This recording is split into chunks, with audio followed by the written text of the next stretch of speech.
Good morning, everybody. How are we doing? It is, holiday weekend for a lot of us, right? If you guys celebrate Thanksgiving. If not, hope you're enjoying your weekend either way. But welcome back to the channel. This is United versus Everybody. I am your host, Sean, and here today to preview United's big match against Everton early tomorrow morning. It is an earlier kickoff. I think it's 8:30 for me. Don't know what time it is for you, but we're hoping to make it 2 wins in a row at home for Ruben Amorim, hoping to start climbing the table.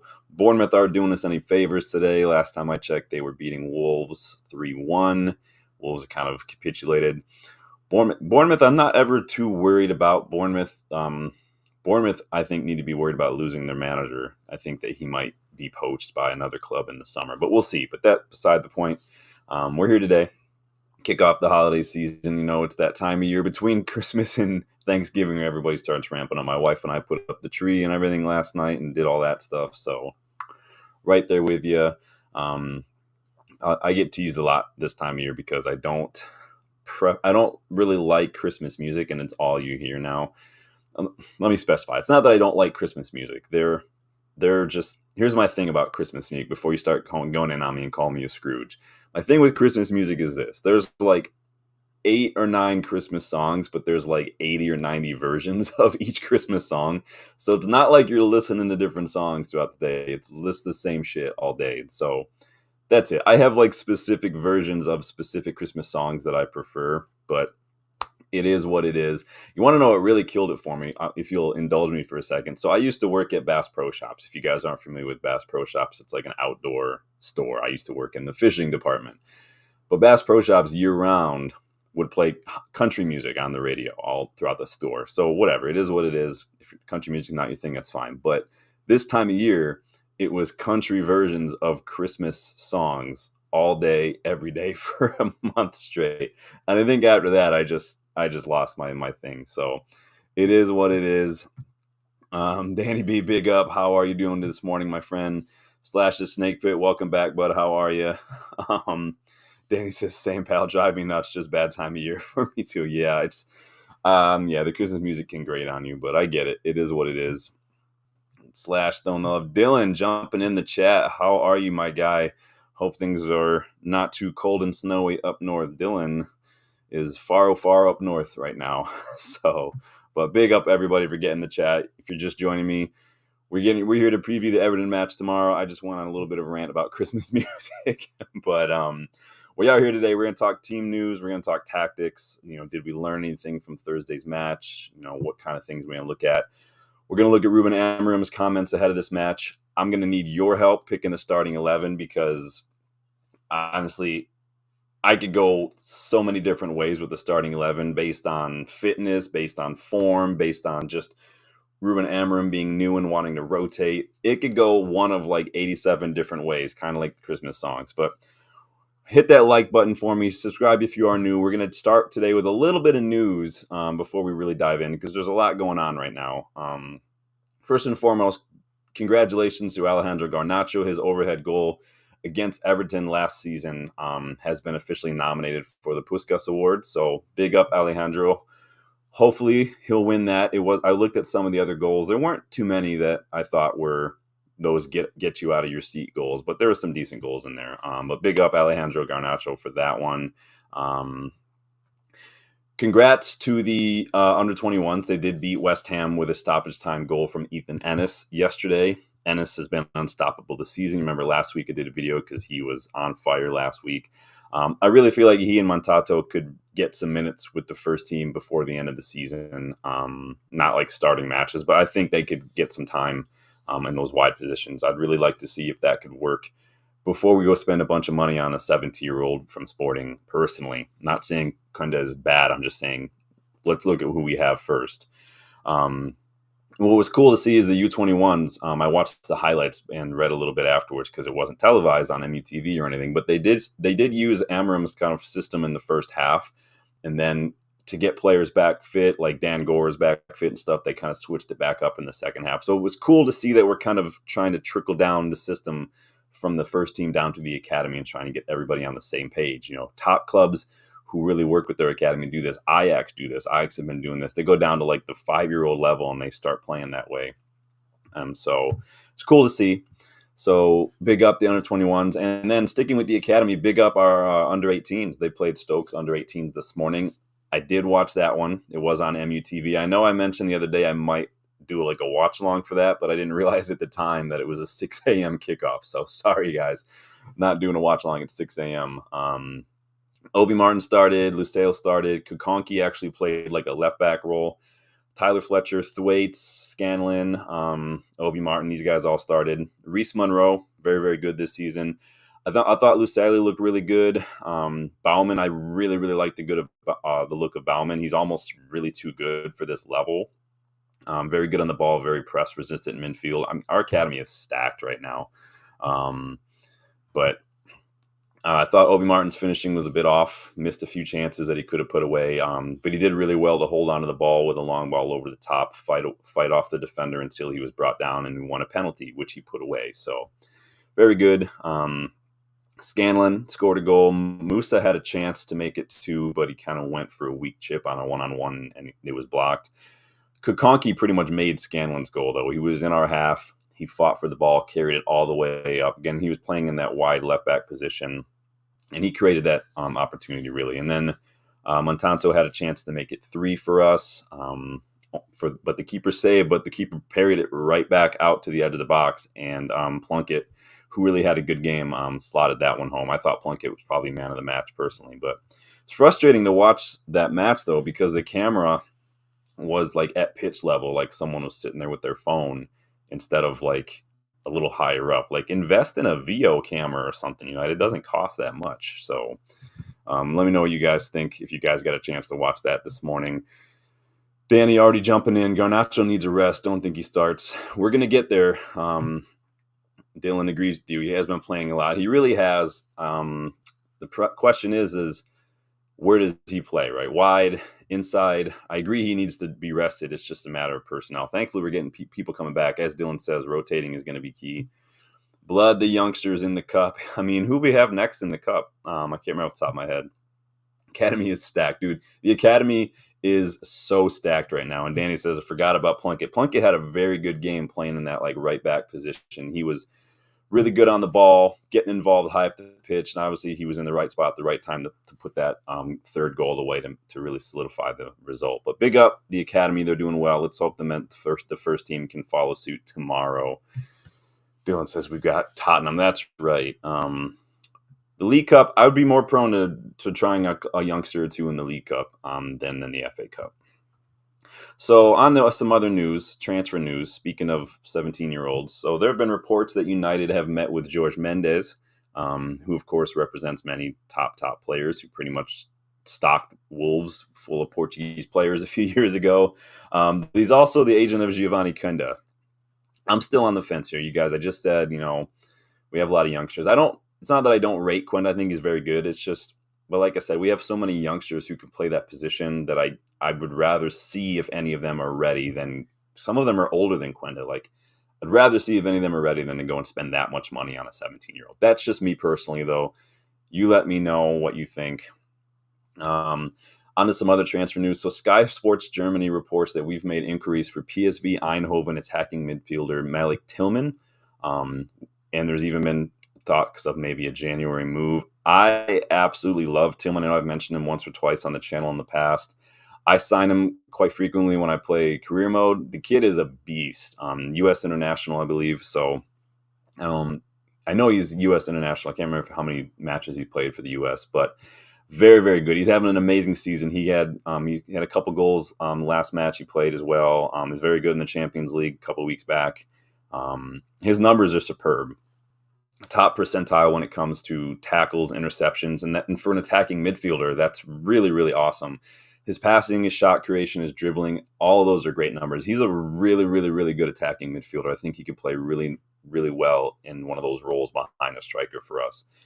He's got a release clause that kicks in the summer around 30 to 40 million euros, I saw. So very good option. I really, really like that. Play them in the FA Cup. I mean, I'm all for trying out the youngsters if they're ready, right? Danny says, honestly, rather spend money on Nipan, Franco Masantuono, and have money left over. Yeah, you could probably get both of those guys for the same price as Tillman's release clause. Tillman's he's a little farther advanced in terms of the quality that he is right now, but he's having a very, very good season.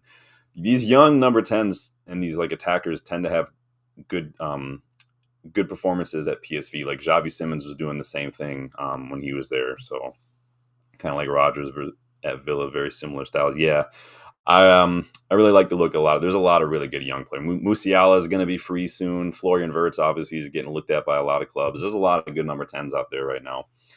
Tillman's not the only PSV player we've been linked with, though. 20-year-old left back Matteo Dams is apparently on the list as well. I haven't been watching as much Eredivisie this year as I have in previous years, but I know Dams he's young. He's only 20, so he's going to have those inconsistencies, but he's basically their starting left back at the moment. So but we've been linked with him as well.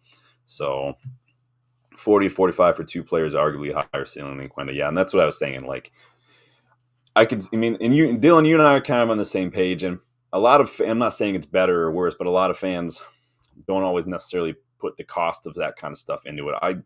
I tend to look at it that way in terms of where we are PSR related, how much, and it's kind of like buying jerseys. Like, it's hard for me to spend 100 to 150 on a jersey when I know that if I spend a little bit of time on eBay, I can find one for like a quarter of that price. So it's hard for me to want to spend, like you're saying, 40, 45 million on one player when I can get two players who, like you're saying, arguably could have at or a higher ceiling for the same price. So I'm right there with you. I like the notion of recruiting and scouting and making that money stretch and go a long way. I like that. It's not always possible.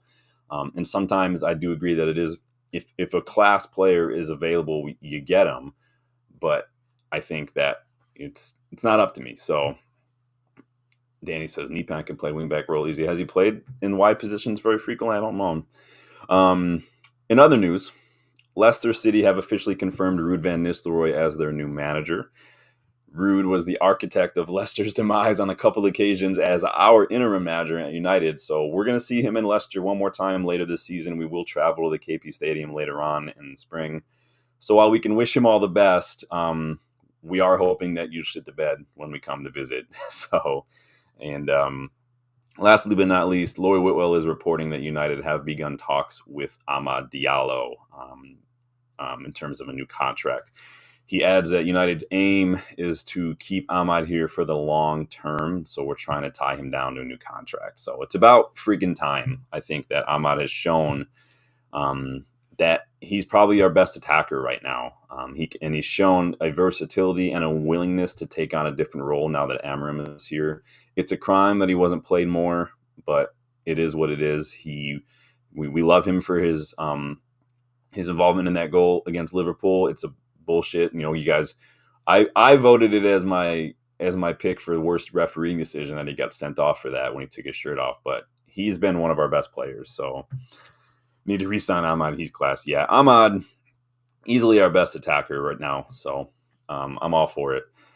And then a fun little piece of trivia before we dive into this Everton match. According to Opta, our victory over Bodo Glimt was the first time on record that we completed over 700 passes, had 70% possession, and registered 20-plus shots, and had 40-plus touches in the opposition box in a major European match for over 20 years since 03-04. So we had 723 passes, 72.5% possession, 20 shots, and then 47 touches in the opposition box. So Amorim ball, y'all. Get with it. Let's do that.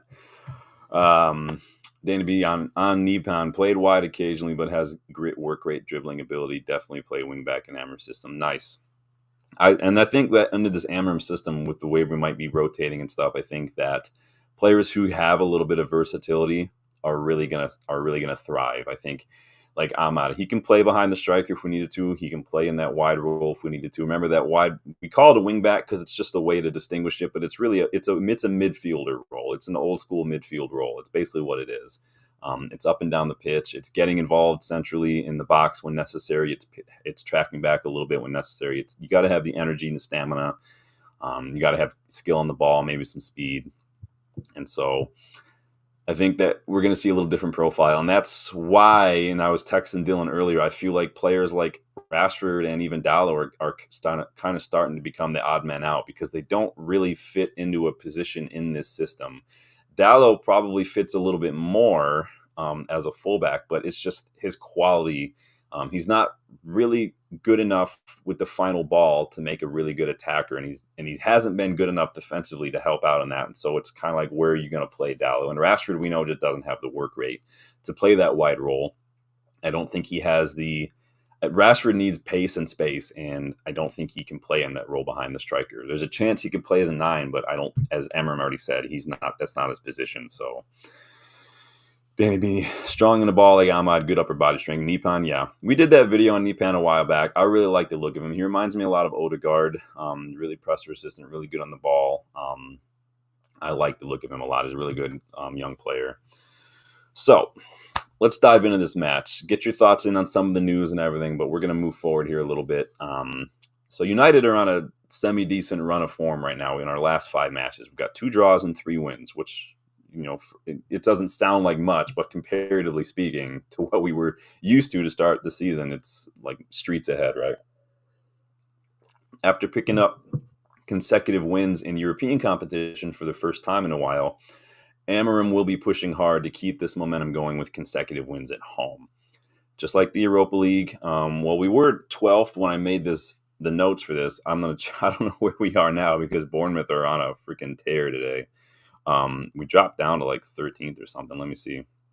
Yeah, we dropped down a spot because Bournemouth are doing stuff. So we're in 13th. But we really need to put a run of wins together right now.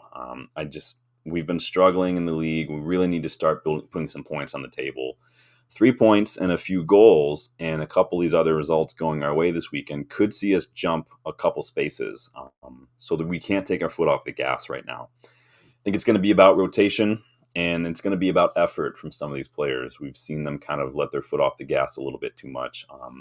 So we're going to look a little bit at what Ruben Amorim had to say. Let me check in with this a little bit. What you guys say? Going to say 2-0. Danny's already getting the prediction going in. 2-0. So the presser for this one was held kind of right after Bodo Glimt, mostly because there's very little turnaround time. Amorim said there's not even going to have a time for a full training in between these matches. So Everton have also had a full week off, and we just played Thursday. So what has Amorim had to say here? So he was asked what he's expecting from his first Premier League match at home. And what I really liked about Amorim's response here is you guys remember when we lost to Liverpool, how Arne Slot came out and after the match and kind of basically put our tactics on show. Now, everyone can see other teams' tactics. Everyone knows, but it's very rare that a manager will just kind of talk about it openly. I'm not saying it's bad. It's rare and it's refreshing. Amorim did the same thing. He was asked, how you feel about this, and he said there's going to be a lot of fighting, a lot of long balls, a lot of second balls. We don't really do well at second balls. He said a quality coach that understands the league and understands the quality of the opponent. We need to have the ball because we have a short time to recover with the team. So he knows that if we give away possession too much like we've been doing, Everton like to play long balls. Everton like to go that over the top. They're going to bypass that midfield. They're going to make the midfield compact because they want to win it back and get it up the pitch. But he knows that if we can't hold on to the ball, we're going to be doing a lot of running. We saw that in his first training. He was practicing that. Oh, you lose the ball, run back, run back, run back. Our players still need to get a little behind that. Our defense needs to be a little bit more compact, tighten up those spaces. We need to look out for that long ball. But Amorim is already kind of saying this is what I expect to see from Everton. So he was asked about Diogo Dalot, which is interesting. This was after the Bodo Glimt match. The journalist, for some reason, pointed out he made a big difference tonight, and he was named United's Player of the Season last season. Did you guys think that Diogo Dalot made a difference on Thursday? I didn't think he made a difference on Thursday, but you guys let me know. But Amorim said we have to rotate him sometimes because he always looks fresh, but he is not like that. He is not a machine. I think he plays better on the right, and we will manage to put him on the right. So Amorim already saying he's much better on the right than he is on the left. I know you guys have been saying that for a few months now. Question is he good enough to play that role? Is he better than Ahmad on the right is the question, in my opinion. He says he's a good player, very powerful. He can play both sides, and nowadays a player that can play both sides is perfect because you could put him in different positions. I expect the same as last year that you saw a great player, can help the team, and he's really a team player. He leads the game. He's very important for us. We'll see. Dylan wants a 3-1, wants a positive GD. And Danny says no, he was a liability if anything, and Dylan agrees. Yeah, I think, again, he was giving the ball away too much, right? Unnecessarily so. He was just his passes were just under hit, and he made a couple that just wasn't even being pressed. He just played these passes, and just nobody was there. And then he obviously fell asleep, in my opinion, a couple times, and really could have cost us the goal by just, again, doing the things that Dallo has been doing for a little while. It's just not pressing, switching off a little bit. You can't switch off. You cannot afford to do that even for a millisecond, because that's all it takes for someone to get in behind, and that's exactly what happened on Thursday. So hopefully he can stay switched on from minute one here. He was asked, how do you compensate for the lack of time that you've had at the club so far, coming in mid-season? Do you do double training sessions? Do you do more videos? Is there anything you can do to speed up the process? And Amorim had a pretty interesting response here. He said, I was a football player, and football players, if a video is more than 12 minutes, they forget. So, a lot of talk was being made under Ten Hag about how many times he had his players kind of go through analysis and whatnot. Amorim said they lose concentration, so we have to work on imagining there's an indoor stadium. We have to do that instead of a video. We will do it like walking and jogging. It is a way to do it instead of showing videos. We have all the staff, and for example, Carlos, his number 2, is with the strikers, and he will show individual moments. We will try to cope with that. Everybody in the staff has a job, and they are maybe more important than me. So he's basically saying we're not going to spend so much time on videos. We're going to do it more in person, jogging a little bit, kind of imagining, almost like just a little bit of immersion kind of thing, mental. We call that imagery. Usman jumping in. Good to see you, my friend. How are you? Dan showing the love. Dylan says they forget after 12 minutes, just like my students. Yeah, I mean, attention span. I mean, it's hard to do all that. I mean, I can imagine. I get really bored. If you look at some of my textbooks, like from school, a lot of them have doodles in them and stuff. It's bad if a textbook's got photos or diagrams or whatever, because that's like a blank canvas to me. I'll put King Kong on a building. I'll put whatever in there if I need to. I get bored very quickly, but maybe I've got undiagnosed ADD. I don't know, but Usman getting the love. So what do you guys think about that in terms of, less video analysis, more just let's just walk through this. Let's build some muscle memory. Let's build some familiarity, kind of immerse yourself in that situation and imagine it, get some imagery going. Well, I'm just going to keep going here. We got a couple, he talks a lot about fitness, having to manage a fitness. He's got to rotate players. We're going to get ready. He said, today we have used like 4 subs to manage the fitness. This was against Bodo Glimt, not the game. So he's talking, his subs against Bodo Glimt weren't necessarily to impact the game. They were to manage the fitness of the players. So could be he's being nice, because there were some players who came off and it wasn't necessarily to me because they weren't fit. They just weren't good enough. But it is what it is. He said, though, there's no excuses and we should be ready for Sunday. We have to win. He was asked about the fitness, because he is another person who has got issues with fitness. Yeah, so I'm not making fun of ADD. I know a lot of people have ADD. I've worked with a lot of clients who have ADD. I'm just saying, I think that when it comes to attentiveness, I think I honest to God think I have undiagnosed just inattentiveness aspect. So there's hyperactivity and there's inattentiveness activity when it comes to ADHD. So I think I'm definitely I just can't focus when I'm not interested. This is why I never did well in math, because math is so boring to me. I'd do all my homework, I'd fail all the tests, and I'd get like a C, and I'd be like, awesome, winning. So yeah, I just get bored with some things. So it's hard for me to stay still for too long if I'm not doing something. If Dylan knows this, if I'm at Loaded Dice watching the matches, I can't sit. Dylan, have you ever seen me sit in a chair at Loaded Dice? I can't. I don't even sit at home when I'm watching matches, unless I'm doing the watch long, because you guys don't want to look at my crotch the whole time. But so in terms of athleticism, Amorim said he wanted our players to be better athletes. He was asked, is it possible for a player this season to be able to make that step? And he said, and like we've been saying, without training, you have to use the games. I felt, and I don't know because I have to see the game, I felt we pressed a little bit higher. He said in Mason Mount, he did 60 minutes with high intensity.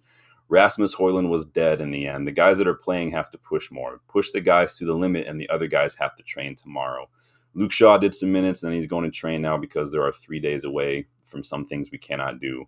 And so he says they have ideas on how to cope with that, but we're going to see. He was asked again about Mason Mount. It says the club invested a lot of money in him last summer, and for whatever reason, it hasn't worked out for him last year. This sounds like one of the content creators kind of questions, in my opinion, because I don't know any journalist who's going to professionally come out and just say it hasn't worked out.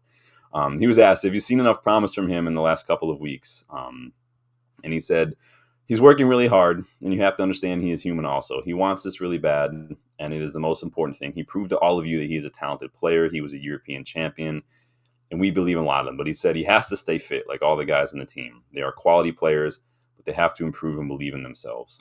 Today he did a great job.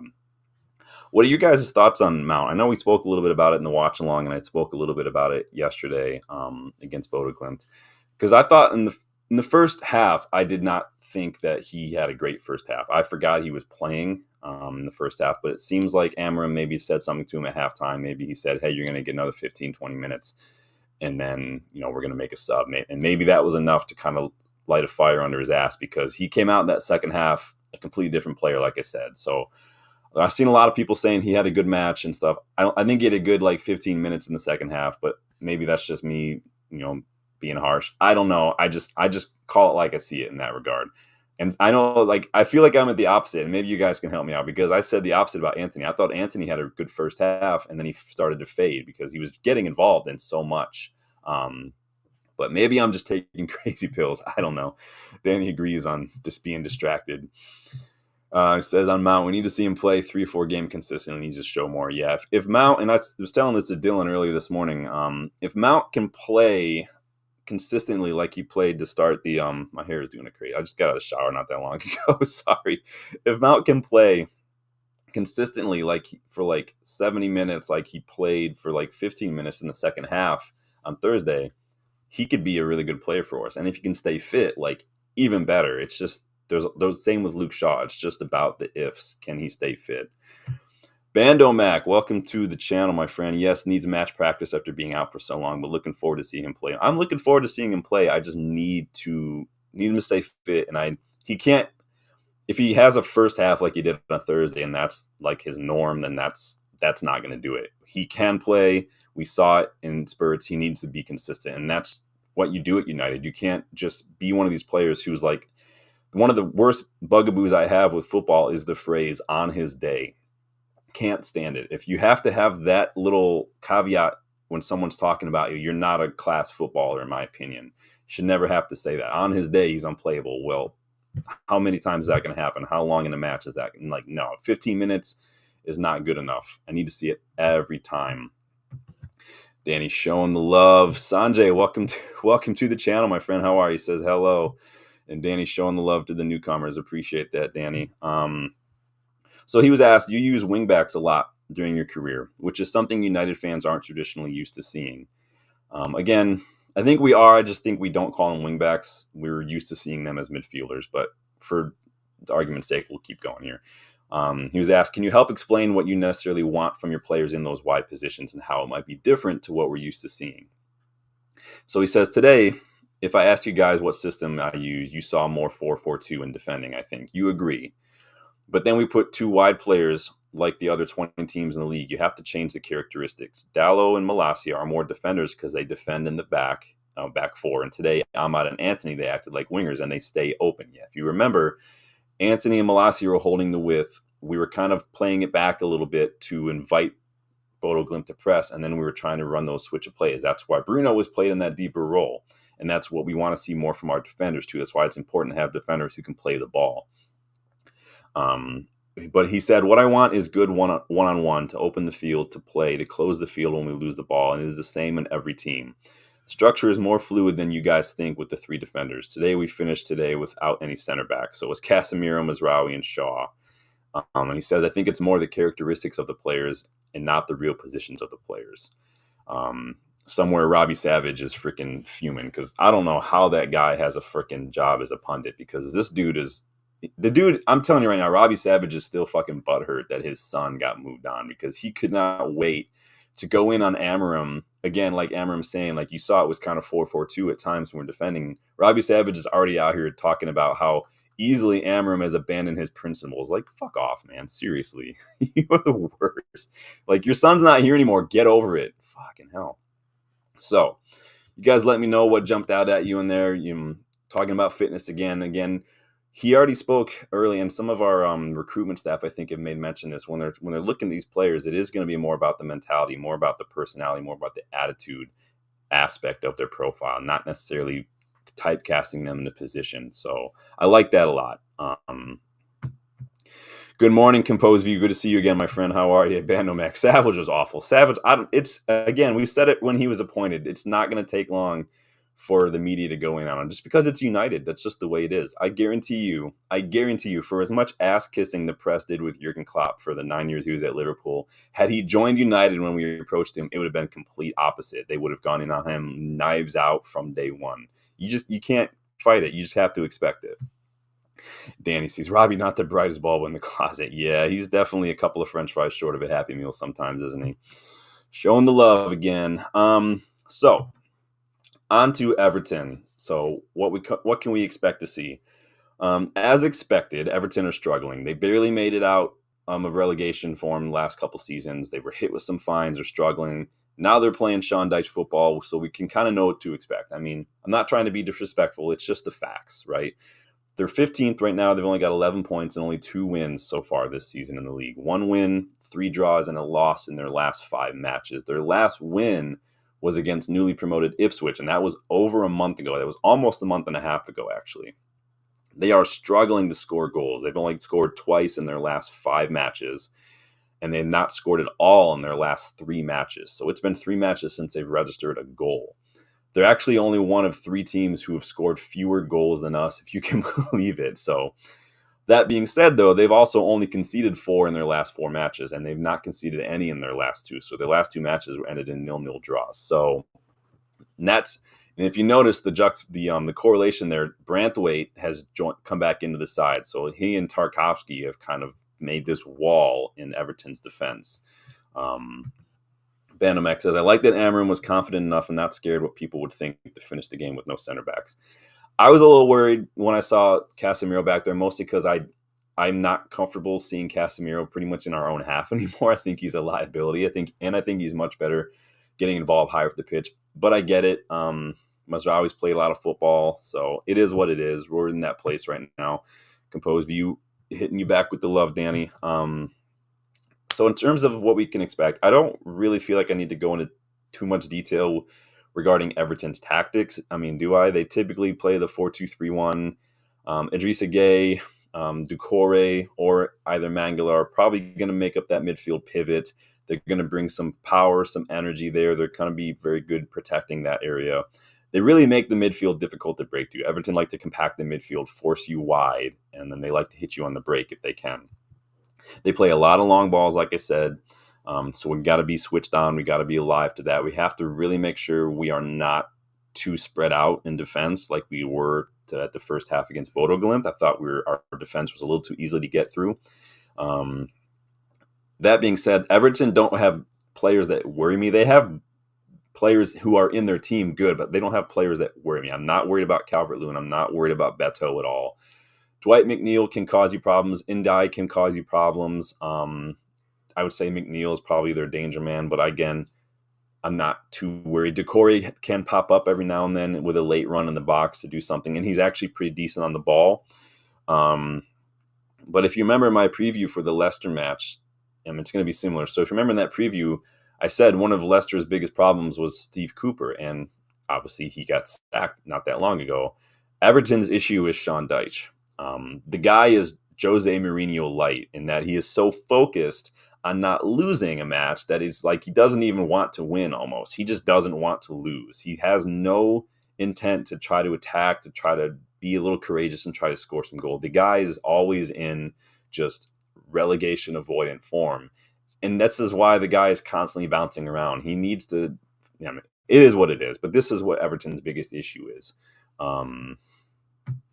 Slash says Everton play old school 90s football. I mean, I honestly, and I've been saying this for years, Liverpool did the same thing. Only thing that only thing that Jurgen Klopp added to his game was just a little bit of gegenpressing. But Liverpool played that kick and rush football for 9 years under Jurgen Klopp, and people thought he was a fucking genius. I'm like, you go watch some old highlights from the Premier League from like the 80s and 90s, and it's the same shit. But it is what it is. People aren't ready to have that conversation. It was just give Trent the ball and spam balls to the attackers for 9 years. When it comes to how I think we need to set up for this one, I'm like, honestly, you guys, I'm at a loss for how I want to set up. This is where I want your help. Amorim has already said we're going to be rotating a little bit more, simply due to the fact that there's little time between matches to train, and we've got players coming back from injury, fitness, whatnot. Plus, he's going to want to see how new players play in different roles, being brand new. And so, considering all that, the rotations, the fitness, the form, the new manager, like I said to start the video, I could pick so many different like formations, or not formations, but starting 11s. But I need your help. I started to put one together, and I found myself changing it all over the place based on just, I'd have like a new thought, and I'd be like, oh, maybe that works, maybe this works. But I want your guys' help. I'm going to let you guys pick the starting 11 this time. I have thoughts on some players, but I'm going to let you guys get into it. Yeah, Klopp did get really, and people started to get tired of him towards the end. You saw how he was going full Mourinho with the journalists and his responses and his attitude and everything. He started to just become a bitter little bitch towards the last couple of years, and people got tired of it, and so they needed to find a new club to ass kiss, and that's when Arsenal decided to be the new favorites. But it is what it is. So I'll share some of my thoughts on the players. You guys get your starting 11s come in, and we'll see. We'll start with this. Who would you guys put in goal? I mean, probably going to go Onana, right? So I'm going to put Onana in there. Give me your three defenders to start. Why don't you guys vote on three defenders to start right now here? I was tired of him at the start. Yes, Klopp was a nice guy, and he was really personable, and he smiled a lot at the beginning. That's why everyone loved him. But people forget, like, he spent 4 years without winning shit. He won a league and a Champions League, and then spent the next 4 years not really winning a lot anyway. And his final season at the club, he won exactly what Ten Hag won in Ten Hag's first season in Premier League. So it is what it is. Bandomax says, after Amorim's first game, I have no idea who he'll pick. There were so many surprises. Like, that's exactly where I was, man. I'm like, I don't know. I could guess. Like, I really don't know. So you guys start with your three defenders. And try to balance it. Who do you want, and who do you think we're going to see? And I'll give you some thoughts on some of my stuff here. I thought, like Danny was saying earlier, I think Garnacho needs a rest. Garnacho's played a lot of football. And while he did pop up with a goal, we saw some of the negatives of Garnacho. I think we saw more of the negative sides of his game on Thursday than the positives, in terms of just that final decision is just, and the final ball is just not always great. He missed a couple that he really shouldn't have missed. I liked it that he was trying to cut the ball back a little bit more when he got in position to do so. But other than that, it was the worst of his game. So got to be Martinez, De Ligt, and Mazraoui. Martinez, De Ligt, Mazraoui. Yeah, I mean, that's who I'm thinking. But you never know with Amorim. I mean, we don't have too many other fit defenders, right? The only one that was a question mark was whether or not maybe Luke Shaw would get the start. But it doesn't. I don't know if he's ready to get a start yet. So I'll go ahead and add these. I'm going to show you the 11 when we're done here. But as we go along, I'm going to put it together myself on my end. And then I'll let you guys see who you picked here. So for argument's sake, we'll go ahead and throw Mazraoui, De Ligt, and Martinez in there. Martinez has looked really good under Amorim. I'm not saying he looked bad under Ten Hag. Like, because of Ten Hag, I think that he's looked a little better. We're seeing the best out of Licha under Amorim right now. Slash says, I've got a horrible feeling Slabhead might be making an appearance. He's been doing a few media things this week. Do you think if he make it, I wouldn't be surprised to see him maybe make an appearance. I don't know if I'd see him starting quite yet. Composed View wants to know, please, does anyone know if Van Nistelrooy has resumed his duties as the coach of Leicester? They are losing 4-1 to Brentford. Ruud is not officially in charge yet. I think, who's this guy's name? Dawson, is that his name? He is in charge today. So Ruud's not there yet. Not quite yet. But yeah, I knew that they were losing earlier. So Danny is thrown out. Martinez, Delit, Maz, Ahmad, Dallo. Danny, to hear you put Dallo up there is interesting.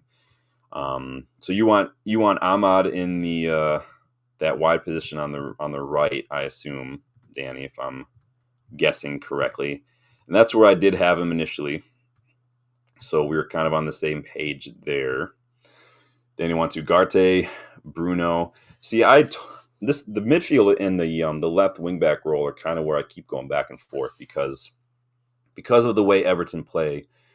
Bruno is good with the ball, right? But against the counter and against a team that is playing like that, he's like an Eriksen, he's like a Pogba. He doesn't really do a lot off the ball. But having Ugarte next to him could be helpful.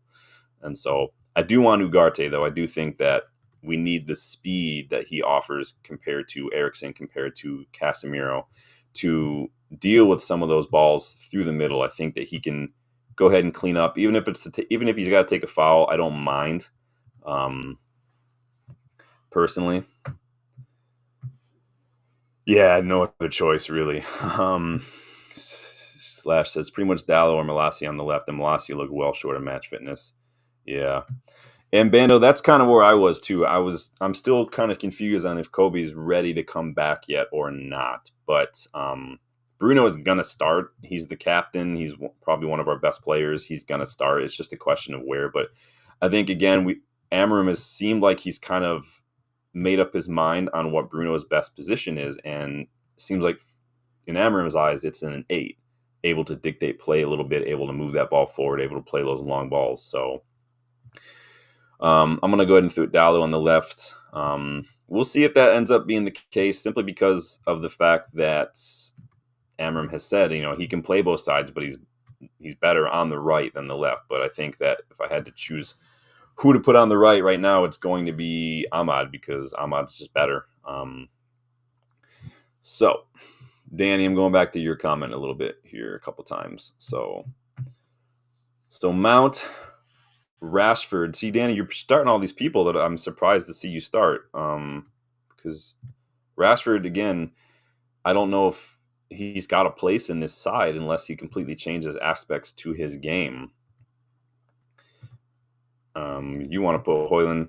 So, and that's where I went back and forth between Rashford or Xerxes in behind Hojlund. I think that Xerxes kind of playing in that role, maybe contributing. Xerxes is better on the ball in tight areas than what we've seen at United. I've never shied away from saying that. He reminded me of like an old, like classic Ibrahimovic, Benzema. He's bigger, but he's very, very good on the ball in tight spaces. We just haven't seen it.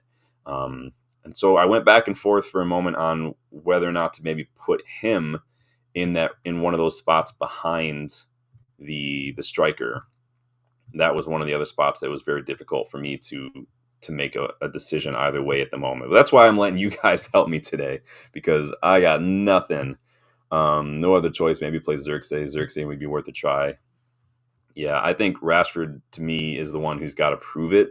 I don't think Rashford anymore is guaranteed a spot in this side. I think it's a spot that he's got to fight for. And so for that reason, I am going to make an executive decision. I am going to start Xerxes behind Hojlund. So I'm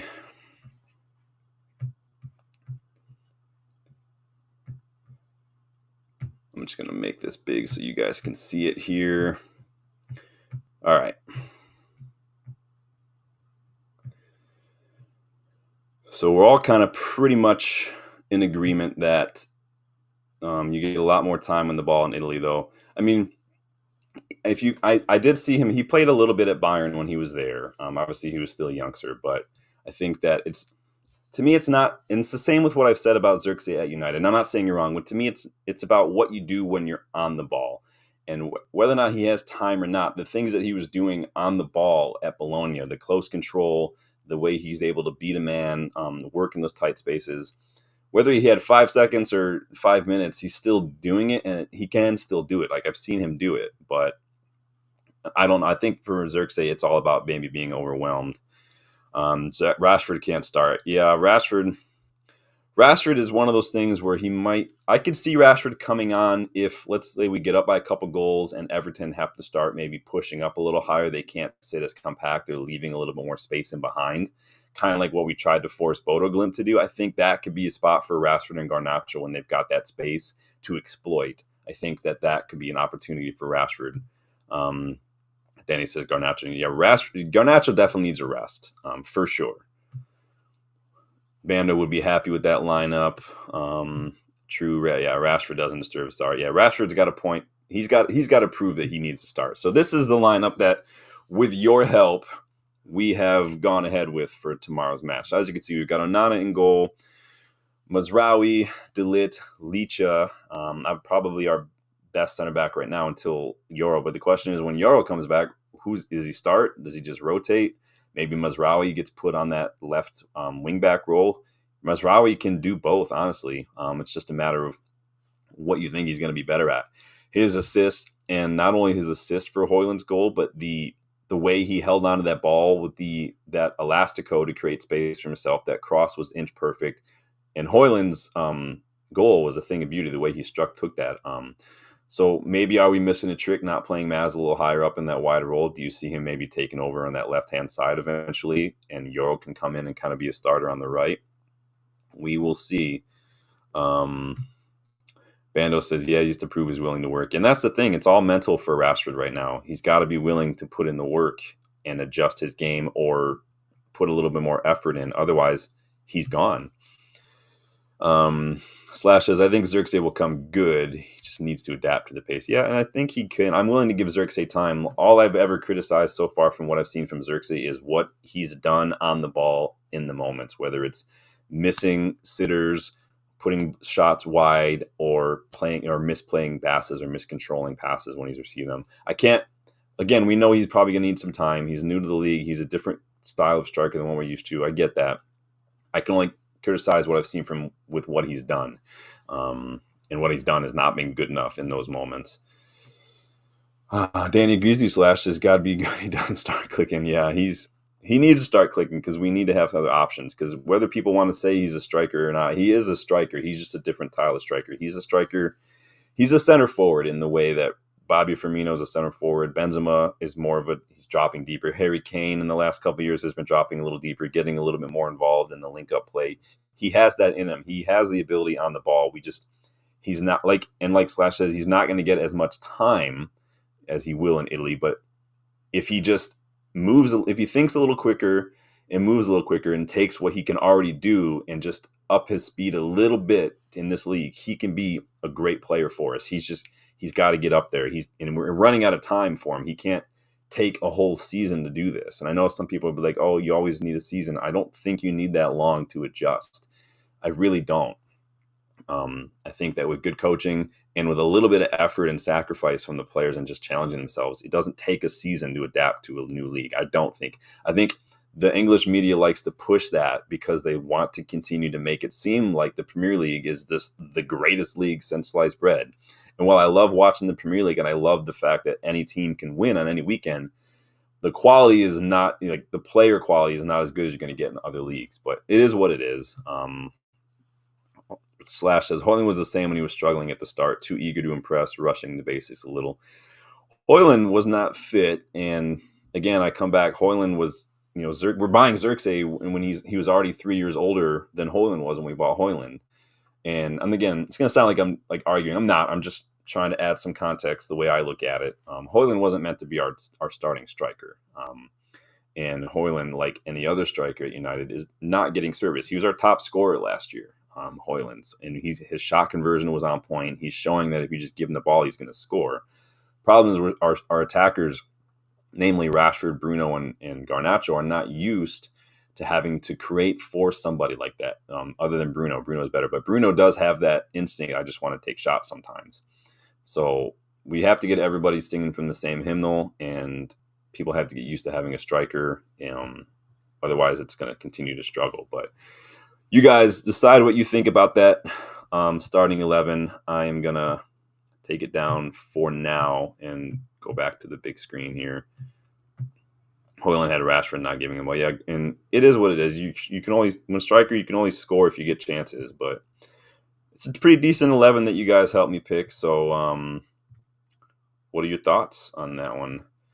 So, on the final thoughts on the match here. So, Branthwaite again back from injury. He's been back for a couple matches though. He and Tarkowski have played a really key role in Everton keeping a couple clean sheets. They can be a threat on set pieces. Their defenders are really strong. They've got attack, like everyone on that team is huge basically. So we tend to struggle on set pieces because nobody wants to attack the ball and clear the danger. We need to make sure that we're alive to those. If Everton get any set pieces, any corners, any free kicks, anybody's putting balls in the box, we need to make sure that someone. I'd like Onana to come off his line a little bit more in those situations, because even against Bodo Glimt, there was an opportunity for when a ball came across the box. It was literally from me to you in front of Onana. All you had to do was reach out and grab it, but he's a little too hesitant to do that. And I'd like to see him be a little bit more composed in those situations to come out and just, he doesn't even have to grab it if he doesn't want to. At least just got to punch it away. You can do that at least. You did it to a Wolves player last season. You can do it to a ball, right? Slash says, Rashford's link-up play was brilliant when he was playing with Greenwood, Martial, and Cavani. He needs to go back to doing that. Yeah, I think Rashford, and again, this is the frustrating thing. Rashford's shown that he can do it. It's just, it's starting to feel like Rashford only wants to do it when everything is set up for that, when everything's perfect for him, like when it's on his terms, basically. Doesn't seem like he really wants to have to adjust and things. And so that's why I do think whether the club decides, Amorim decides, or Rashford decides, it might be time for him to move on in the summer and go to a club like a PSG or a Bayern or something who play to that system or the way he wants to play. We are going to have a fun little reunion with Ashley Young. Michael Keane will be back. Remember Michael Keane at the club a while back. This is the time that I want to know your score predictions for this one. Because no offense to Everton, but this is a very winnable game for us, and we should be winning it.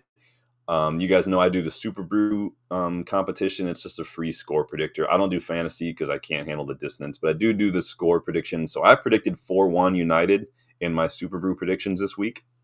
But I want to know what you guys are thinking is going to be the score for this one. Let me see what you guys are saying here. Rashford wants to be a celebrity, not a football player. I mean, I don't know. I'm not going to say he wants to be a celebrity. He can't help it if there's cameras on him, if he's going to an NBA game. Casemiro was there too, and nobody's really talking about Casemiro. He was given permission. He was international break. He can do what he wants as far as I'm concerned. Because he doesn't like make a big show out of it, right? He's just going to do his thing. He can't help it if there's paparazzi or people taking pictures of him. It is what it is. But Composey says, I think he will be sold at the end of the season. I think he could be, and we could probably get some decent money for him at the end of the season. I think we could, but if we lose Rashford, we have to replace him. So it is what it is. Danny's going with a 2-0. I'm going with 4-1 because I think that I think Rasmus is going to cook. I think that we are getting goals right now. Obviously, we grabbed 3. I think we're going to start clicking. Slash says 3-1, and I have no issue with moving him on, to be honest. I would have had an issue a couple seasons ago. I was all about Rashford getting that contract, but he just went the route, like the negative route, where he gets the contract and he takes his foot off the gas, and it is what it is. Composed View says it's not about the nastier ball game, just the way he moves. So the basketball game, okay, it's the way he moves. Yeah, his body language isn't the greatest. I'll give you that. But I'm trying not to age myself here. Just some of the shit that people wear now, young people wear. It's just like, I'm glad I'm not a young person because I wouldn't want to wear some of the things that I see people wear. But it is what it is.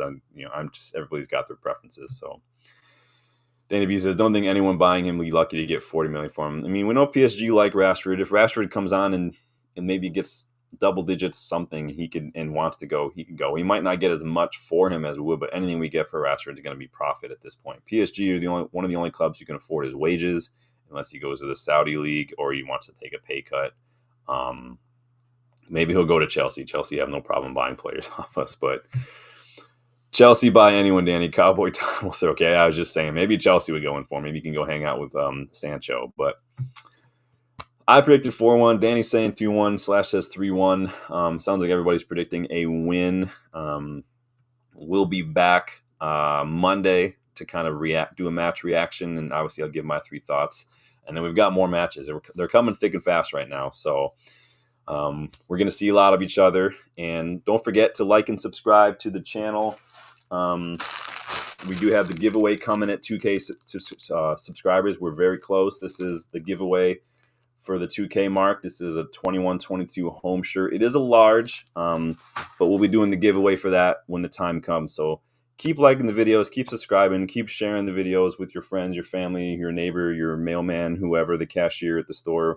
You guys make the channel what it is. That's why I love to give back with the giveaways. But I'm excited. We're growing. It's getting bigger, and I'm happy to see you guys get more involved and get to know a lot of you. So Compose View says PSG will suit him. It's Paris and can improve celebrity status here.